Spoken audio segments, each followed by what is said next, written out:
은혜의 직분 감독이라는 말씀으로 함께 잠시 은혜 나누기를 원합니다. 우리 좌우 앞뒤 보시면서 인사하겠습니다. 반갑습니다. 한 주간 잘 지내셨습니까? 별탈 없으셨는지. 네. 교회에 다니는 젊은 부부가 크게 이제 부부싸움을 했습니다. 근데 하필 토요일 저녁이었어요. 내일 교회를 가야 되는데 마음이 이제 냉랭한 거죠. 아내가 심하게 이제 토라져서 교회를 가지 않은 겁니다. 남편 혼자 교회를 갔어요. 근데 혼자 교회에 다녀온 남편이 집에 들어올 때 보니까 양손에 선물을 가득 들고 꽃다발을 하나를 안고 들어와서 아내에게 주는 거예요. 그러니까 아내가 의아해하면서도 이제 마음이 좀 풀리는 겁니다. 역시 여자들은 선물에 약해요. 그래서 하여튼 풀렸어요 좀. 그래서 왜 저러지 남편이 바로 어제 저녁에 그렇게 싸웠는데 그래서 자기는 삐져서 교회를 안 갔는데 남편이 교회 갔다 오더니만 목사님 설교에 은혜를 받았나? 그래서 이제 보니까 남편 성경책에 삐죽히 삐져나온 주보를 보니까 이렇게 다는 안 보이는데 앞에 누구누구를 사랑하라라는 설교 제목인 거예요. 그래서 목사님이 마침 또 어떻게 아시고 물론 목사님이 알고 한 건 아니겠지만 아내를 사랑하라 뭐 이런 설교를 하셨나 보다. 그래가지고 이제 감사한 마음에 그 다음날 손수 준비한 음식을 싸들고 과일이랑 해서 목사님에게 찾아갔습니다. 그래서 목사님 사실은 제가 어제 주일날 교회를 못 온 이유가 토요일날 남편이라고 싸워가지고요. 그냥 마음이 안 좋아서 못 갔는데 남편이 교회 갔다 오더니만 목사님 설교에 은혜를 받았나 봐요. 막 선물을 잔뜩 싸들고 와가지고는 저한테 사랑한다 그러고 안아주고 막 그러더라고요. 분명히 아마 목사님 제가 주보를 얼핏 봤는데 설교 제목이 아내를 사랑하라 혹시 이거 아니었어요? 그러니까 목사님이 너무 난처해하는 거예요. 집사님 사실은 어제 설교 제목은 원수를 사랑하라였습니다. 원수를 사랑하라. 그런 것 같아요. 목사가 설교를 잘해서 은혜를 받는 것 같지만 사실은 성도가 은혜 받는 것은 목사의 설교의 어떤 스킬이나 능력 때문이 아니라 하나님의 은혜 때문인 줄 압니다. 목사는 이제 통로, 도구죠. 오늘 본문은 감독이라는 직분에 대해서 쭉 설명을 해요. 여러 가지 한 15가지를 세분화하면 쭉 나오는데 여기서 이 당시 1세기 교회 당시에 감독이라고 하면 교회의 성도들, 회중들을 교육시키고 인도하고 리드하는 지도자들을 말하는 거거든요. 근데 이때는 지금처럼 직분이 세분화되어 있지는 않을 때입니다. 그래서 감독이라는 이름이 나중에 불과 이제 얼마 지나지 않아서 교회가 점점 세워지고 확장되면서 우리나라에서 이제 나중에 명칭은 목사라고 나오지만 다스리는 교회 행정적인 업무라든지 성도들의 애경사를 체크하고 또 방문하고 위로해주고 하는 그런 다스리는 감독을 나중에 장로라고 부르게 되고 그리고 성도들을 말씀으로 양육하고 가르치고 영적인 부분을 권면하고 지도하는 감독을 목사라고 이렇게 구분하게 됩니다.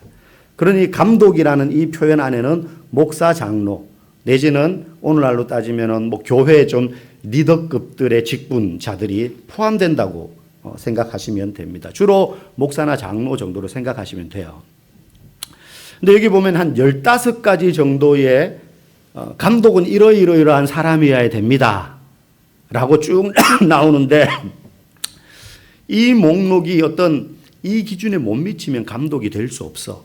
그러니까 실격시키는 어떤 판단 목록이나 기준을 말하는 게 아니라 그만큼 한 교회의 리더로서 세워지는 감독이라는 직분이 얼마나 중요한지를 강조하는 거예요. 뭐 이 15가지, 14개는 되는데 한 개가 이 사람이 걸려. 그럼 감독 못해. 이렇게만 생각하시면 안 된다는 거예요.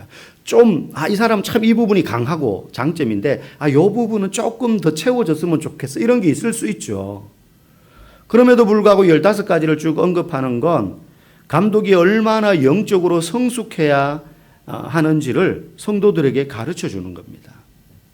우리가 이 15가지를 이 짧은 시간에 다 설명을 할 수는 없기 때문에 그 중에 제가 임의로 발췌한 몇 가지만 한번 살펴보기를 원합니다. 우리 2절에 보면 제일 먼저 나오는 게 책망할 것이 없어야 된다. 그러므로 감독은 책망할 것이 없으며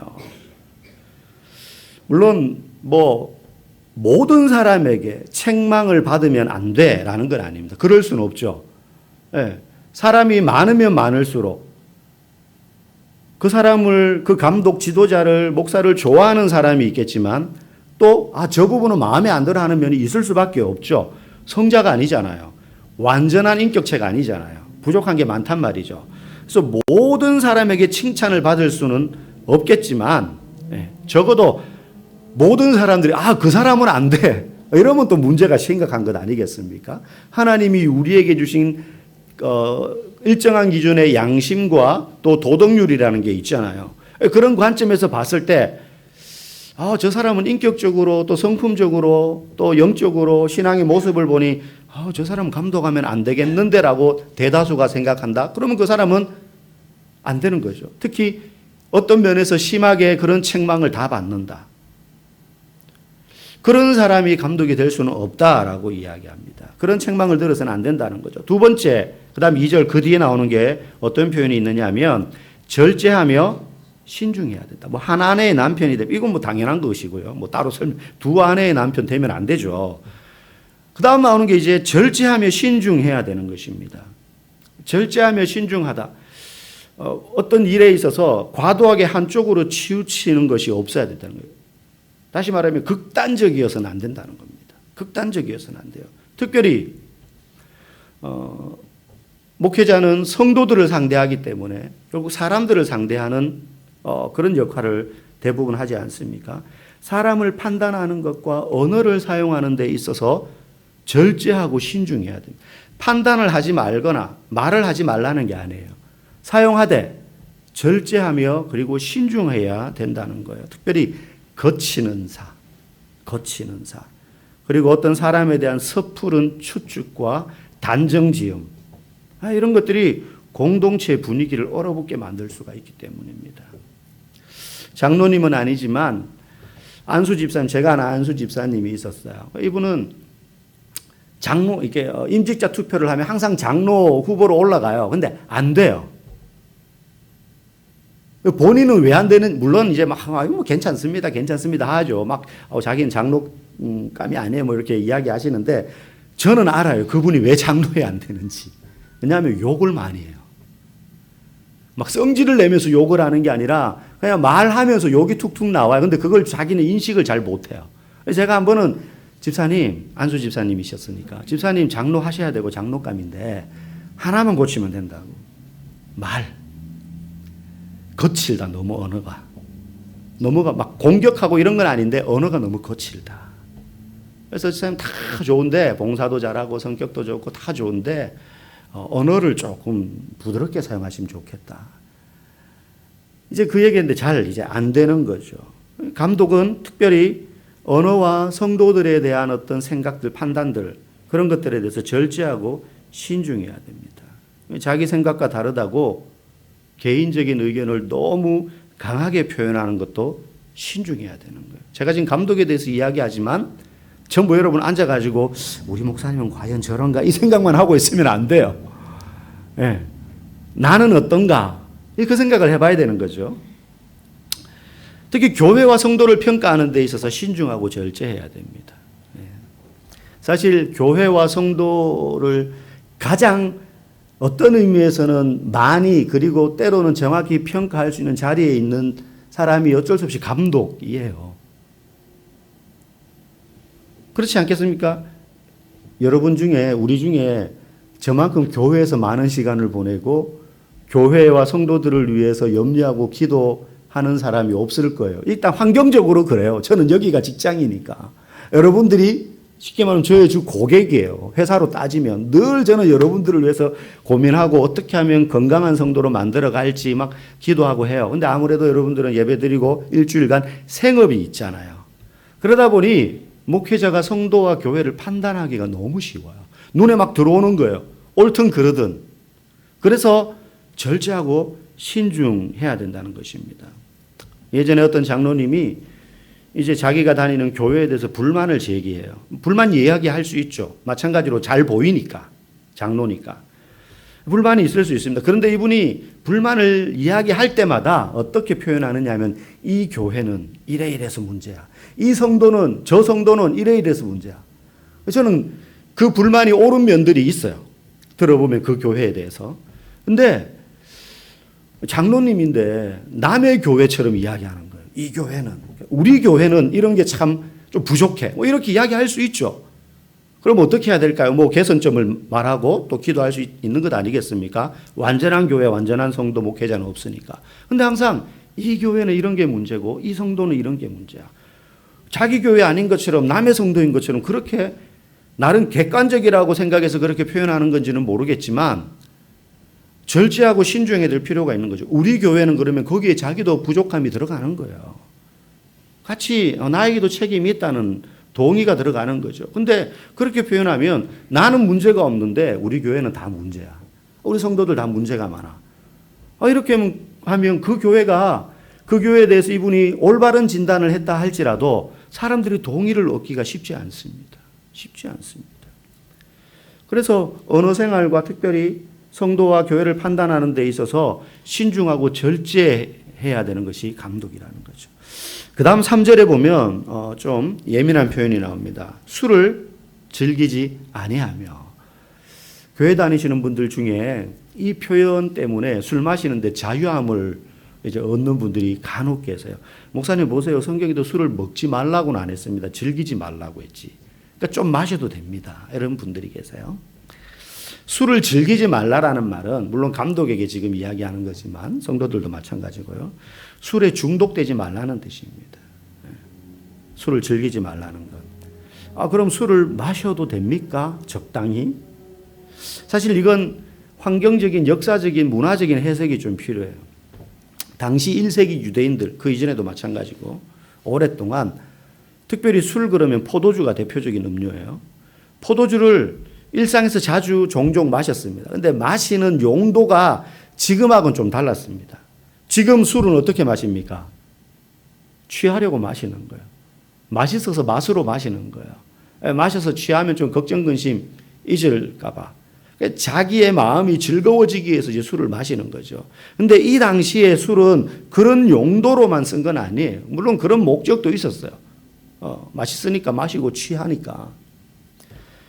이때 포도주는 결혼식이나 잔치 같은 큰 연회에서만 주로 마셨어요. 일상적으로 막 내가 먹고 싶다 그래가지고 아무데나 들어가서 돈 내고 포도주 사 마시고 이럴 그런 시기가 아니에요. 이 시대는 2000년 전이기 때문에. 그리고 더 많은 경우에는 사실은 그런 잔치나 연회가 매번 있는 게 아니니까 가정에서는 다 포도주가 있었어요. 집집마다. 왜? 그 당시에는 지금처럼 냉장 기술이 없으니까 물을, 그 중동 지역은 물이 귀하단 말이에요. 그 물을 구해놓고 이게 몇 날 며칠 그냥 보관을 할 수가 없는 거죠. 한 2, 3일 지나면 그 더운 나라, 그 물이 상해버린다는 거예요. 그래서 물을 대신 음료로, 물 대신 마실 수 있는 그 음료, 오랫동안 보관할 수 있기 위해서 포도주를 빚는 거예요. 그러니까 이걸 술이라고 생각하기보다는 물을 안 마시면 수분을 섭취하지 않으면 안 되니까. 그래서 집집마다 포도주를 빚어 놓은 겁니다. 오래 보관할 수 있는 물 대신 그런 음료용으로. 그리고 디모데전서 5장 23절에도 나오지만 위장이라든지 몸에 이상이 있을 때 약처럼 또 포도주를 쓸 때도 있었어요. 약처럼 포도주를 쓰기도 했었습니다. 옛날에 우리도 보면 막 감기 걸려서 열 많이 나면 민간요법 중에 소주에 고춧가루 타가지고 그럼 이제 열이 확 나니까 알코올 때문에 맵고 이러니까 몸에서 열이 나서 뭐 감기를 좀 이렇게 떨어뜨리고 뭐 이런 비슷한 민간요법 같은 거 있지 않았습니까? 검증된 건 아니지만. 근데 이때 당시에는 위장이 좋지 않을 때 약대용으로 포도주를 일정하게 쓰기도 했다는 거예요. 그러니까 지금 우리가 술을 마시는 용도와는 달랐어요. 많은 부분에 있어서. 많은 부분에 있어서 달랐어요. 더군다나 그럼에도 불구하고 술을 취하고자 하는 용도로 즐기기 시작하면 그 술을 의지하게 된다는 거예요. 어떤 시련이 있고 힘듦이 있고 어려움이 있고 마음이 상하는 일이 있으면 술을 통해서 그것을 잊어버리고 그 순간 넘어가 보자 하는 마음이 생기는 거죠. 특히 감독이 그렇게 되면 어떻게 됩니까? 여기서 주는 주인 주자입니다. 술 주자가 아니고. 주님을 온전히 의지해야 되는데 다른 주님을 의지하게 되는 거예요. 다른 주님을 의지하게 되는 거예요. 목사님, 우리 남편은요, 술을 많이 마시지는 않은데요. 꼭 퇴근해가지고 저녁에 집에 와서 저녁 먹을 때마다 반주로 삼아서 먹는다는 거예요. 많이는 안 먹어요. 꼭 소주 한 두세 잔 먹는다는 거예요. 그게 안 취한다는 거예요. 여러분, 그게 중독이에요. 많이 먹어서 중독이 아니라 쉬지 않고 매일 먹으면 중독인 거예요. 안 빠지고 매일 먹으면. 그러면 그걸 의지하게 되는 거예요. 의지하게 되는 거예요. 그래서 제일 좋은 건 애초에 술을 마시지 않는 것이 제일 좋습니다. 당연히 저는 이제 술을 안 마십니다. 감독은 술을 의지하면 안 돼요. 즐기지 말라는 건 술을 의지하지 말라라는 것과 동일하게 우리가 생각하면 됩니다. 그리고 또 나오는 게요. 4절에 보니까 우리 같이 한번 읽어보겠습니다. 시작.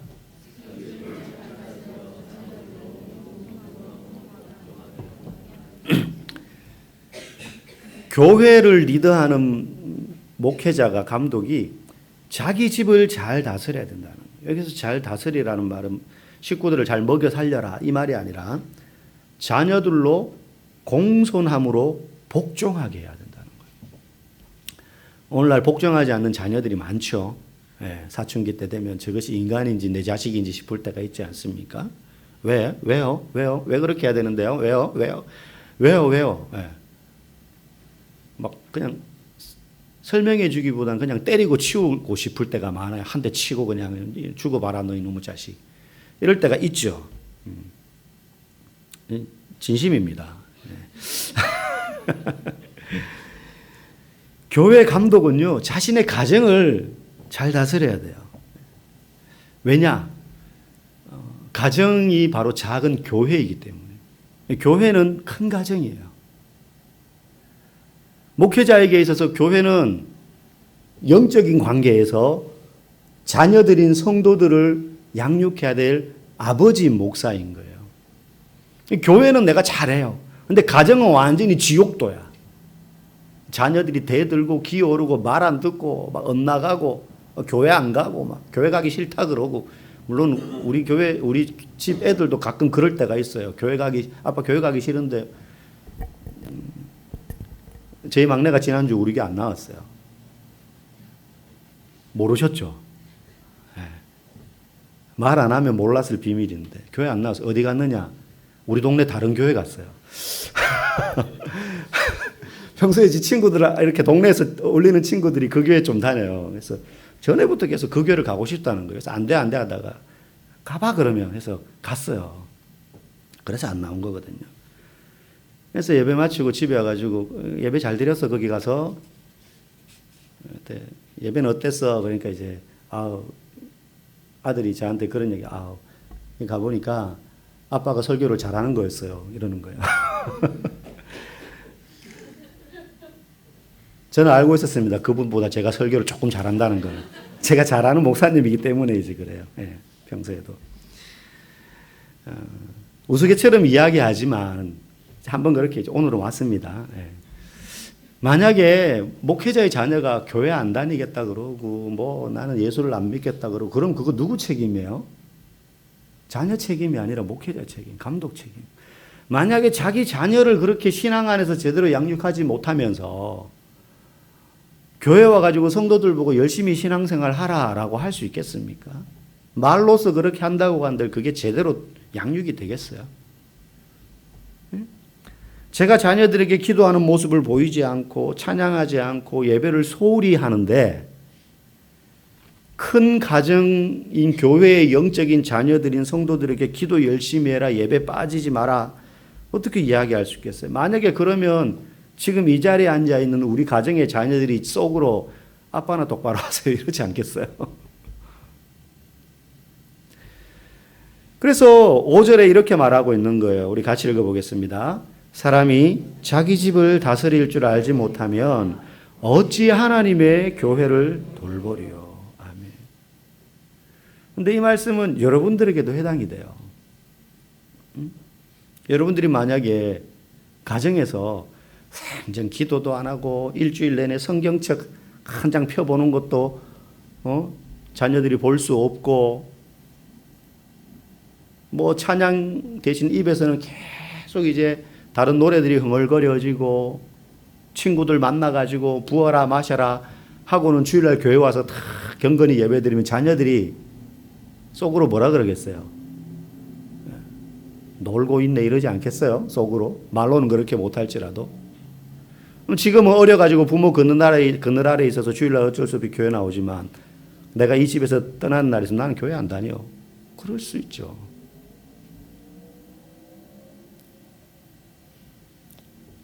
교회의 감독은 또 리더들은 자기 집을 잘 다스려야 돼요. 자녀들로 하여금 본이 되도록. 제가 그런 것처럼 여러분도 가정의 목회자입니다. 그렇기 때문에 자녀들에게 본이 되어서 복종, 윽박질러서 야 주일인데 왜 교회 안 가? 교회 안 가면 용돈 끊을 거야. 이렇게 해서 복종시키는 게 아니고 부모가 보이는 본을 통해서 그런 복종이 자발적으로 나타나야 될 줄 믿습니다.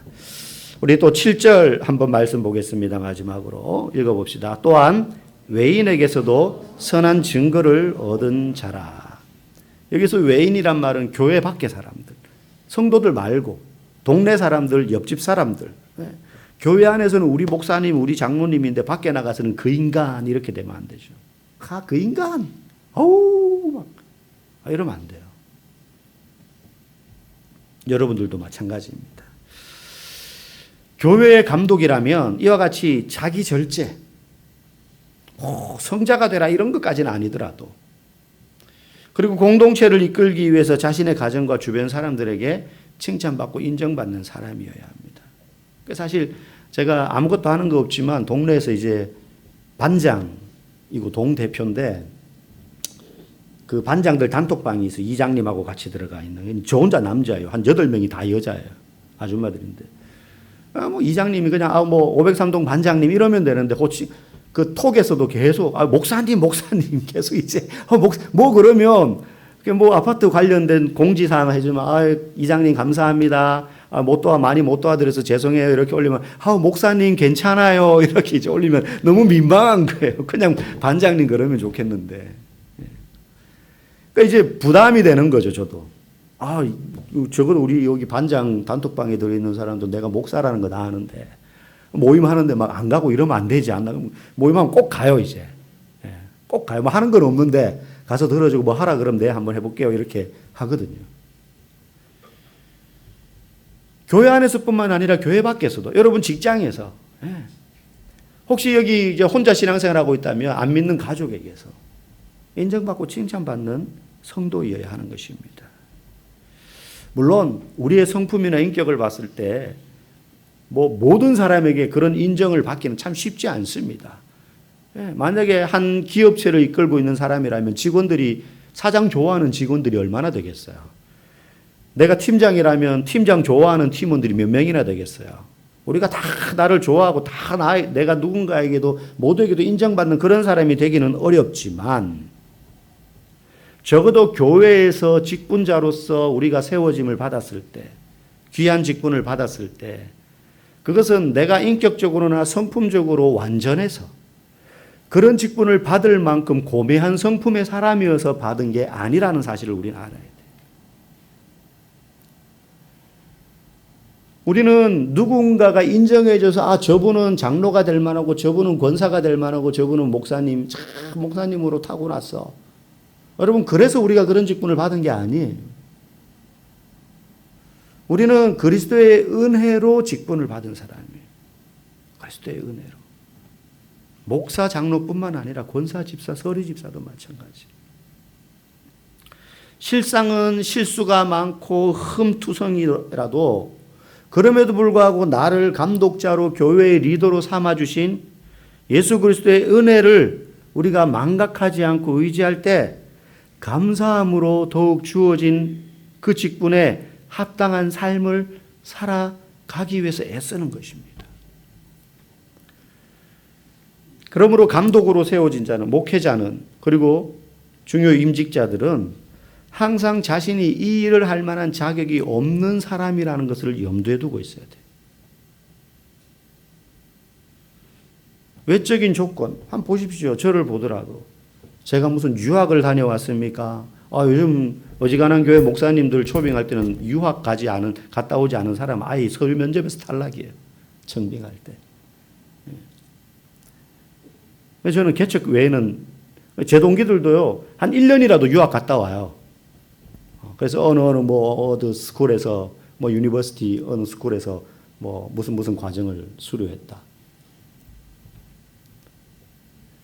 무슨 유학을 다녀왔습니까? 제가 박사학위가 있습니까?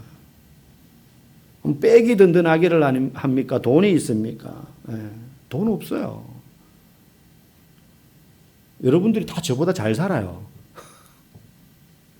아니면 성격이 좋습니까? 저는 목회하기에 참 곤란한 성품이 많은 사람이거든요.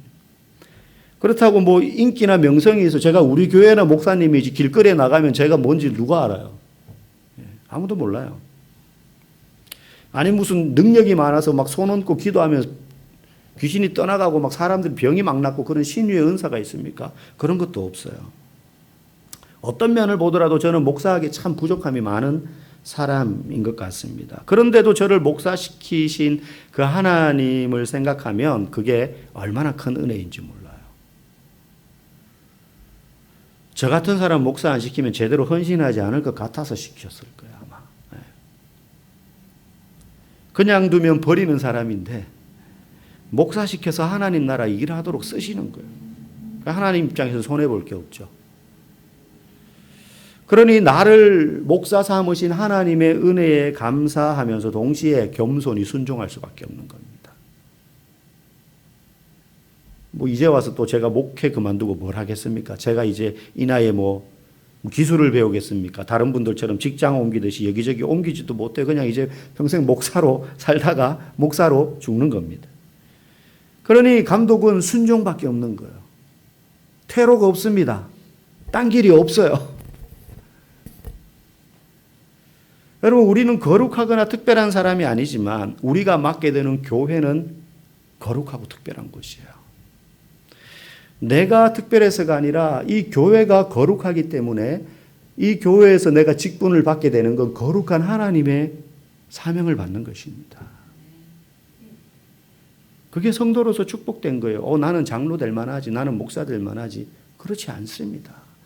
우리 중에 아무도 그런 자격이 있는 사람 없습니다. 목사 할애비라도 마찬가지예요. 교회에서 직분을 맡는다는 건 누가 알아주거나 그 사람의 명예가 되거나 무슨 이득이 생기는 것 없지만 우리가 그럼에도 불구하고 오늘 1절 말씀처럼 사람이 감독의 직분을 얻으려 하면 선한 일을 사모하는 것이라. 이 직분을 사모하는 이유는 이게 하나님이 우리에게 은혜로 맡기시는 직분이기 때문입니다. 나를 사랑하셔서 자기 아들까지 내어주신 하나님이 거기서 그치지 않고 너를 위해서 만든 이 나라의 일을 감당하는 직분자가 되어라. 그래서 디모데전서 1장 12절 13절 우리 마지막으로 같이 읽어봅시다. 시작.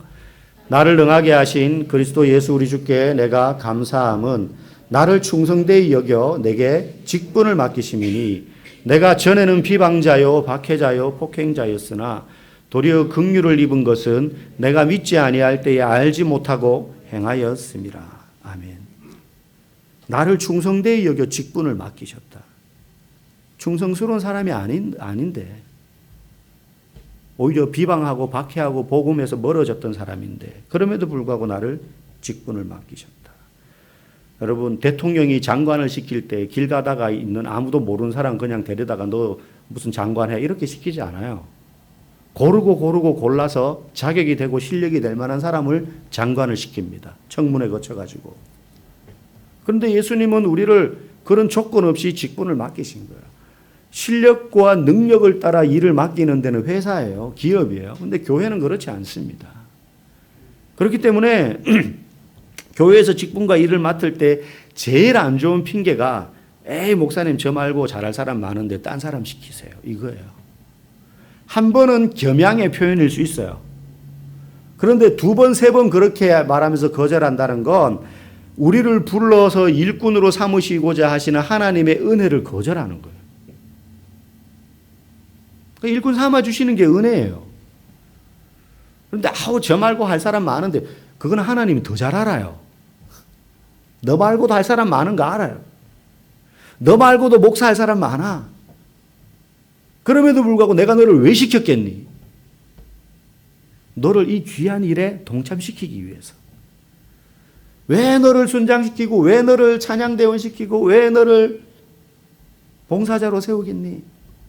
네가 실력이 뛰어나고 너 아니면 그 일할 사람이 없어서가 아니라 이 은혜의 직분에 너도 함께 동참했으면 좋겠다 싶어서 불러주시는 거죠. 저와 여러분이 그 사실을 기억하고 우리 모두가 주님이 불러주시는 이 은혜의 직분 앞에 겸손히, 물론 제가 제일 먼저 순종함으로 나아가는 우리가 되기를 간절히 축복합니다.